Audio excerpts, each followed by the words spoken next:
How will Romney's debate performance play in Ohio? And a one-on-one debate over changing redistricting.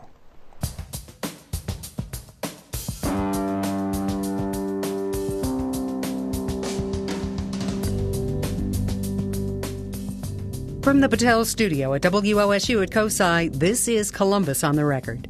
Joining Mike Thompson this week, William Hershey, writer and retired State House correspondent. Julie Carr-Smythe, State House correspondent for the Associated Press.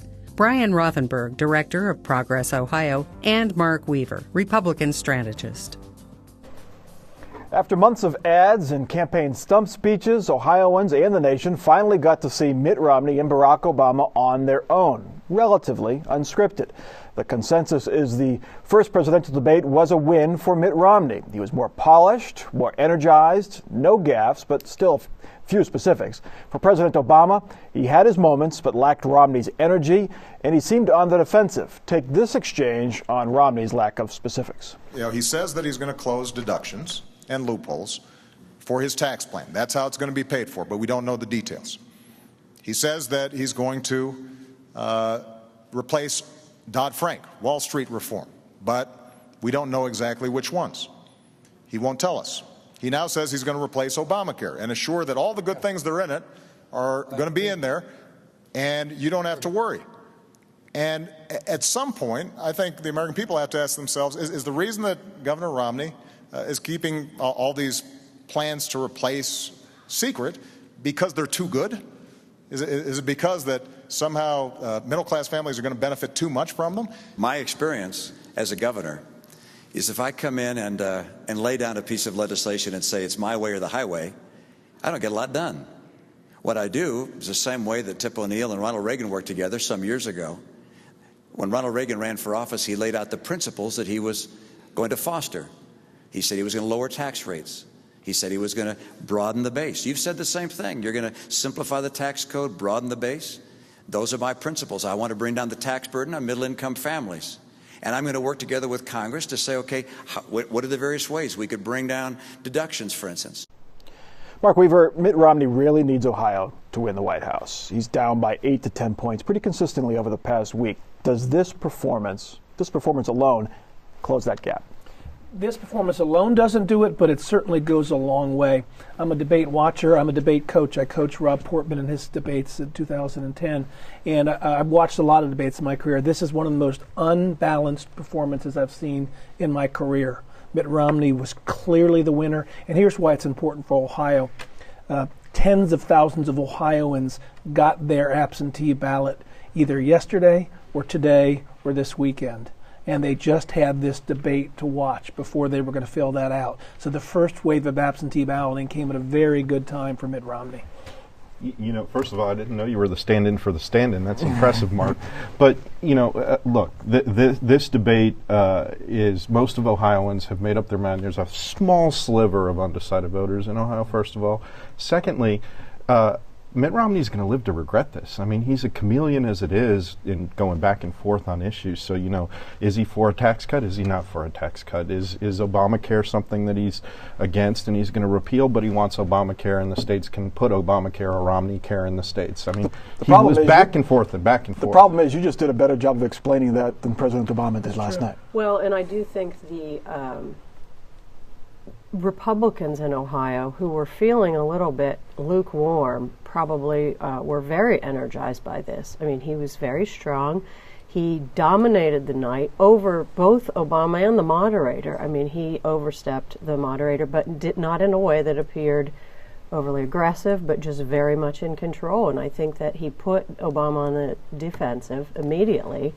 And, through about halfway through, you're thinking, well, when is he going to turn to Romney and say something? Yeah.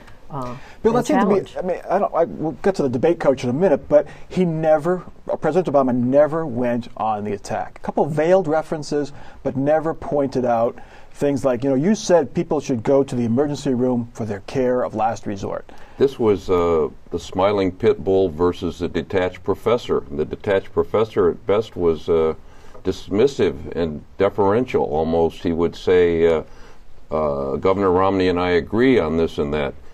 It would seem as though he would have said what they disagreed on. He never went on the attack, for example, about women's health issues. Quinnipiac polls showed he had a 25% lead among women voters in Ohio, and that's what we're talking about. These women voters are connected to men who are also interested in these issues. Not one word about it. He was channeling John Kerry, not Bill Clinton, last night. And John Kerry was his debate prep. Mark, is there a strategy? Because there are 3 debates. The first debate, you got to figure the incumbent's always at the disadvantage because the challenger is now equal to you on stage. Is there a strategy to sort of hold back your attacks and wait for the next 2? No, you got to win every single time, particularly in key states like Ohio that have early voting, where so many people are making up their minds weeks before the debate. I think what we saw was when an incumbent president is forced to debate his challenger, he's so accustomed to staff members saying, "Mr. President, you're correct. Yes, sir. Wonderful answer." And it's unusual for him to have somebody go toe-to-toe and challenge him, and Barack Obama really showed us that. But this is in steps here. You know, I mean, I'm going to tell you right now, he made a number of statements, Mitt Romney, that are going to come back to haunt him in the next 2 weeks. And as this thing plays out, people are going to want specifics. You're talking about this tax plan. You're talking about changing the tax code. Is that the mortgage deduction? Is that the marital deduction? Is that going to be the college, credit deduction? I mean, he's got a lot that is out there as red meat right now. And in the next 2 weeks, I think you're going to see it play out. Did he seem like he was waiting for the moderator to ask those specific questions? The president? The president was? He seemed to be waiting for something. I don't know if it was Godot or the moderator, but Mr. Romney waited for nothing. And I think as Julie said, they took the debate away from the moderator. He might just as well not have been there. And it seemed as though the president was upset for Mitt Romney for taking things away from the moderator. In the end, does this matter? Ronald Reagan used the debates against Jimmy Carter to win, you could argue. John Kerry beat George W. Bush in 2004, but still lost the election. How much does this matter? I think the first debate always matters more than the other ones. Maybe Mark, he's a debate guru, but that's my recollection. First debates are important, just like first impressions. For many Americans, this is the first time they saw Mitt Romney not as the cardboard character portrayed by left-wing PACs in the Obama campaign, but as a real credible leader. He looked presidential. Big win for Mitt Romney. Carter was the week before the election. That was one debate. It was only one debate. This is a long time off. It's going to play a lot differently. Okay. Next topic. 4 days after the Ohio Supreme Court refused to clarify the constitutionality of Jobs Ohio, its leader has quit. In a very complicated legal maneuver, the Kasich administration tried to get the state Supreme Court to declare the semi-private Jobs Ohio legal. The court last week refused. Then this week, Mark Kwame, the California venture capitalist the Kasich administration recruited from California, announced he was leaving to pursue other opportunities. Julie Carr-Smythe, any connection between the Supreme Court saying, we're not going to deal with this right now, and Mark Kwame saying, I'm going to go do something else? I think there was. I think that Mark Kwame came in and intended this always to be a short-term assignment. However, without the constitutional sign-off of the court, that big chunk of money from the liquor proceeds is just not on its way there. I think it grew frustrating. I think, thanks in part to Brian and his group, this whole past year and a half have been a frustration for both Kwame and the Kasich administration as they try to create something new with Jobs Ohio, and they can't seem to get it up and running 100%. Brian, your group has sued over this issue. Are you happy to see Mark Kwame go? Not necessarily. The problem here is the constitutionality of whether you can spend public money in a private entity, and actually some of the far-right libertarian groups, as you know, have joined us in it. The real issue here are the self-inflicted wounds that the Kasich administration put on themselves. I mean, they're the ones that sort of drug this through the courts saying we didn't have standing to sue. Had a trial court ruled on this and then it went through, it would have been over by now. Is Jobs Ohio, the Kasich administration credits Jobs Ohio for creating 120,000 jobs?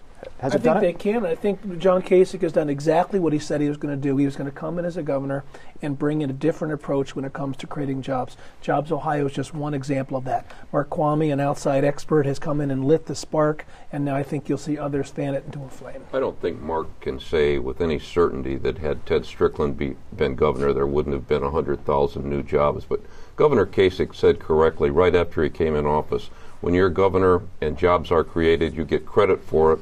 when you're governor and jobs are lost, you get credit for that too. Jobs Ohio may have made a difference at the margin, but we don't have anything to compare it to in the same context. The economy has improved a little bit, and that probably helped the Ohio job situation. It'll be interesting to see if Mark Crummy stays in Ohio, like he says he plans to. Anyway, I'm going to get to our next topic because it's casino gambling. We can't ignore casino gambling this week. Many thought it would never happen. Many tried to stop it from happening, but Monday, Columbus will be home to a full-fledged legal casino. Hollywood Casino Columbus opens its doors to the public on Columbus Day, bringing the new world of casino gambling to Central Ohio. On the eve of the opening, however, a new study indicates 250,000 Ohio adults have a gambling problem or are at risk of having one. Bill Hershey, the casino is here. What comes next? The windfall of revenues and jobs on the west side, or the plague of locusts? I think there will be a mixture. There are jobs created, I would say to Mark, really, we know that for sure. There are jobs there that haven't been there, and the west side certainly needs a boost, and it will help the economy there. The power structure in Columbus got what they wanted. There's no casino downtown. It's on the west side. But there will be more problems with gamblers, and we'll have to see how that works out. The study did show Ohio's rate of gambling addiction and problem gaming is about at the national average right now. That's interesting, as we don't even have casino gambling fully up and running yet. So will there be more? Most probably. Does this mean they estimate actually 20,000 Columbus area residents are going to be struck with at risk of gambling. I think it's like risk. 2,000 real problem. So is it, Mark, do you think our problem gamblers will just stay closer to home now instead of going to West Virginia or to Pennsylvania? Or There's so many different ways you can lose your money if you want to, if you're a problem gambler, whether it's on the internet or now there's a Racino, where now there's different cities that have this. So it is closer to home. I think the long-term question is whether or not this casino will be able to sustain itself over the next 10 years, given that there's so many places you can spend your gambling dollars if that's what you're inclined to do. And, one thing that was really key when I opposed it is people go into a casino. They don't necessarily go to the neighborhood or around the neighborhood. So will this actually help the west side? I'm not convinced it will. It's a beautiful building out there. It really kind of sticks out because it's so new and so glitzy. And there has been infrastructure improvements. Secretary of State's office says that there's been a 64% increase in business permit requests. Doesn't mean they're going to actually be businesses, but there are signs that there's some interest over there. You think it might happen, Bill? It might, but I think Mark said we'll have to see, because one of the things about these casinos, they're self-contained. There'll be restaurants and everything else you want to do there, so we'll just have to see what the ripple effect is. Some of the projected jobs are happening right now, and as soon as it's up and running, those will be done, which are the construction jobs.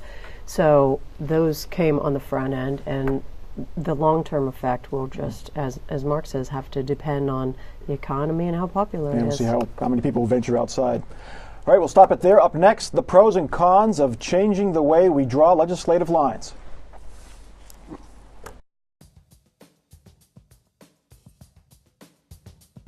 WOSU TV and Columbus on the Record present a debate on Issue 2, the redistricting amendment. Joining Mike Thompson, OSU law professor Dan Tokaji, a supporter of Issue 2, and Republican strategist Terry Casey, an opponent of Issue 2.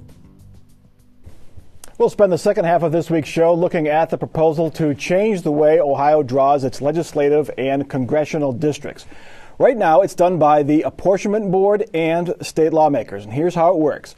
Congressional districts are drawn by the House and Senate based on the census. So the House and Senate takes those numbers and they draw the district lines, and then it has to be approved by the governor. It's basically a law. State legislative districts for your state rep and state senator are drawn by the 5-member State Apportionment Board. That includes the governor, the Secretary of State, the state auditor, and 2 lawmakers, 1 Democrat and 1 Republican.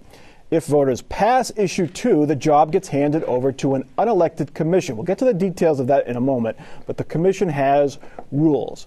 The districts must preserve whole communities. The districts must be compact. They must maximize competitiveness and match the state's politically competitive balance. Dan Tokaji, you're pushing this amendment change. You say the current system is the folks who do it are unaccountable. How does this unelected commission become more accountable than them? The answer is really simple. When politicians draw their own lines, as under the current system, the voters lose, because what politicians do is draw lines that maximize their own chances of themselves and their cronies getting reelected to office. So across Ohio, about 9 out of 10 districts are uncompetitive, which means that the election on November 6th is just a formality. We know who's going to win all of those seats. But how is this commission, which is not accountable to the voter, going to be more effective in doing that? Because it is accountable by virtue of its transparency. In contrast to the process we saw last year where partisan politicians drew their own districts, the process mandated by Issue 2 would create a citizens commission and would expressly state that all its deliberations have to be conducted in the open. Contrast that with the process in which maps were drawn in a secret bunker. Terry, in theory, elected officials are accountable. You vote for them. But there are very few one-issue voters who focus on redistricting. Aren't they unaccountable now on this issue? Well, there's clearly a problem. One of the problems that's happened is the computers have gotten better and better. The partisanship on both sides is more intense. And clearly the maps we've got today I don't think are perfect, but the thing is, before anybody votes yes on this is going to change in the Constitution forever and ever. And I think there's a lot of technical problems in terms of how this would be done. And the Ohio legislature, even by a 99-0 vote, Democrats and Republicans, they can't fine-tune or fix any of these problems, like there's no ethics requirements on these members of this commission. They tried this in California, and to the credit of the Democrat Party, they took and hijacked it and drafted the districts the way they wanted. There are some minor differences. Let's get to how this commission would be made up. It is a little complicated based on the amendment. Let's take a look. It's 12 members. Again, they are not elected. It's open to anyone who is not connected. No big donors, no politicians, no top-level bureaucrats in state government. Appeals court judges pick 42 semifinalists based on their merit. House leaders, one Democrat, one Republican, can disqualify 9 of those semifinalists. Then from that last pool, 9 members are picked at random by the appeals court judges, and then those 9 members pick the last 3 members of this commission. Dan Tokaji, that is very complicated. Why so complicated? For one reason, because this process from beginning to end, Mike, was designed to ensure that we have citizens with the capacity for impartiality. So we exclude people who are paid lobbyists, who are big money donors, who are partisan politicians or their cronies from the commission. We want to make sure that we exclude from this commission wolves in sheep's clothing. That is, partisans pretending to be nonpartisan. So this is truly a citizens commission made up of 12 ordinary Ohioans, 4 Democrats, 4 Republicans, and 4 independents who are going to draw a fair and balanced map. Terry, to be fair, don't you have to jump through a lot of hoops to get rid of the politics? Well, there's some other ways to do it, and I'll suggest at the end when we look at the criteria of how these would be drawn, a way to solve this problem. But there's a reason why the State Bar Association, bipartisan, the groups of the appeals court judges, bipartisan, said, we don't want to be a part of this. And Brent Larkin, the plain dealer, one of the most respected political guys in the state, said it's stupid to put the judges, drag them in the middle of the politics. But it is convoluted, confusing how this would be drawn up. And it invites one side politically or the other side to try and capture it and rig who's going to be on this committee. Isn't it hard to do that based on that system where there's random draws? There's 42, then 36 semifinalists. I mean, well, they did it in California, and to the Democrats' credit, they were very artful in how they manipulated the process. I think we need to move to a more simplified way. Pick between competitiveness, compactness, and communities and figure out which one's the most important, then set up a defined formula as far as how you're going to do it. Dan, why the judges? Why are judges involved in this? So let me say, just first of all, I love it when the partisans and political operatives like Terry talk about how confusing this is when they passed a 167-page bill drawing the screwy maps we have now. It's not that complicated at all. We want 12 ordinary people with the capacity for impartiality. And why are judges judges involved with this because they are the folks in our system who are most insulated from partisan politics. Who better than a judge to determine somebody's capacity for impartiality? Let's get to those maps, which is, if not the reason, a reason why we are here. The current redistricting map, the one that voters will fill with their election next month, the great majority of these districts are uncompetitive. A few favor Democrats, more favor Republicans, and a few are kind of competitive. The districts are really creative. This is the 9th district. It's along Lake Erie. It's along the waterfront. You literally can walk across parts of this district fairly easily. This is the new Franklin County district, which favors Democrats. It's carved up to look a lot like a Rorschach psychology test. If you zoom in, you see what I call the Cape of Kilroy, that little peninsula that seemingly wants to include the house of former Congresswoman Mary Jo Kilroy, but they just missed. And then you have the Timken Peninsula. Up in the 16th district is given the appendage to include the Timken manufacturing plants, all of its employees / voters, and all of its owners / donations. Terry Casey, is that what we need? Is that what we have in Ohio? Is that the way it should be? No, it shouldn't be that way. And by the way, the district, I live in Clintonville. We now have Pat Tiberi, but that little finger was drawn in case Dave Leland, the former Democrat state chairman, might have wanted to run in that new congressional district. So, yes, it's not the best way to do things, but if one of the things that's been suggested, because 3 times the League of Women Voters and people have tried to come forward and say, let's fix this. What you need to do is get some people that really know how the process works, knows the complexity of Ohio, because he pitches, oh, we'll keep communities whole. One of the problems in Franklin County, we've got communities like Westerville, Reynoldsburg, Dublin, that are part in Franklin County, part in Delaware County, Dublin's partially in Union County. How are you going to keep these communities whole? Because each House district's about 110,000 people. The amendment calls for compact districts, but it doesn't define compact. Well, we do have a definition of compact, but here's the important thing. When voters see districts like these, which are not compact, the Snake on the Lake, Congressional District 9, or the district which I live in, which goes from the Columbus area, includes Upper Arlington, goes all the way down to Wilmington in the southwest, to Athens, Ohio University in the southeast, they know something screwy is going on. They know that politicians are serving their own interests, not the public interests. So we've got to do something about it. That's why we require compactness. That's why we require that communities, cities, and counties be kept together. That's why we require some degree of balance, so that in a state that's roughly 50-50 Democrats and Republicans, we don't have a map in which 3/4 of the district favor one party, and we've got to have some competition so that the election, the general election, actually means something rather than having practically every district decided in the primary. Now, your amendment would set up a process, as you mentioned, that would not favor any political party, incumbent, or candidate.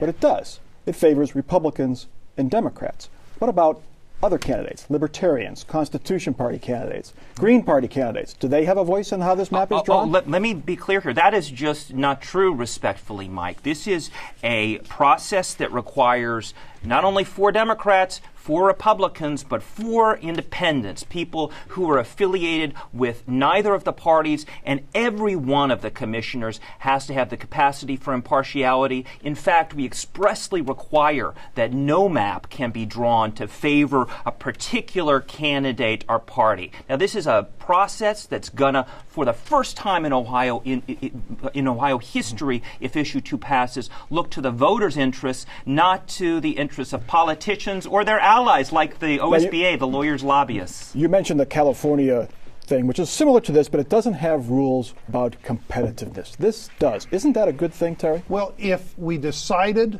that we want it all be about competitiveness, and you could measure it, and you could do that if that's the only criteria. The only problem is what you'd end up doing is taking inner city, predominantly African American areas of Cleveland or Akron or Canton, then you'd have to draw them down into areas like Holmes County in order to pick up and make the balance correctly in the 99 districts in Ohio. Ohio is a very diverse state, and one of the things I've learned in the past from other people who've actually done this, if you've got 99 House districts to draw, the first 2 or 3 or 5 or 10 or 15 can look pretty good and be pretty compact and pretty competitive, but then you got all these bits and pieces, and Ohio is not an easy uniform state in terms of all the population density. Let's get to another big issue, and that is how this commission is paid. What's the funding? Your side claims that this commission will have a blank check. PolitiFact, the independent fact-checking organization, says that's not true. That if there is a language in the amendment that says funding necessary for the operation of this, which is pretty common in all state functions. Well, necessary in their opinion, but it doesn't allow, because basically there's other parts of it. If the legislature would try and restrict how much they're going to pay themselves, how much they get in pension and health benefits, and how much they pay their friends or consultants they hire, they can just go to court and say, we believe this is necessary, give us the money. Now, yesterday, and this is something required under the Constitution, the OBM did an estimate, and the headline in today's Plain Dealer in Cleveland, the total was $15 million. Now, if we had an extra $15 million, I can think of a lot better places to spend it than this. I love this because we've heard one whopper after another from the No on 2 people, and this is the latest one. First, they said that the commissioners would be chosen in secret. Not true. Next they said blank check. Now they've come out with this outrageous number, which is orders of magnitude off. Look, 30 seconds. Why not limit spending on this commission? When we had a competition, it cost $115,000 to do this. So they're roughly 100 times off in their estimate of the order of magnitude. There is nothing that partisan politicians and political operatives like Terry, God love you, won't say to defeat issue 2. That's why voters should vote yes on 2. We are out of time. Read up on this. It's an important issue. It'll be on the ballot, issue number 2, on November 6th. The redistricting amendment. It's very complicated. Do your homework and then vote on November 6th. That's Columbus on the Record for this week. For our guests, for our previous panel, I'm Mike Thompson. Have a good week.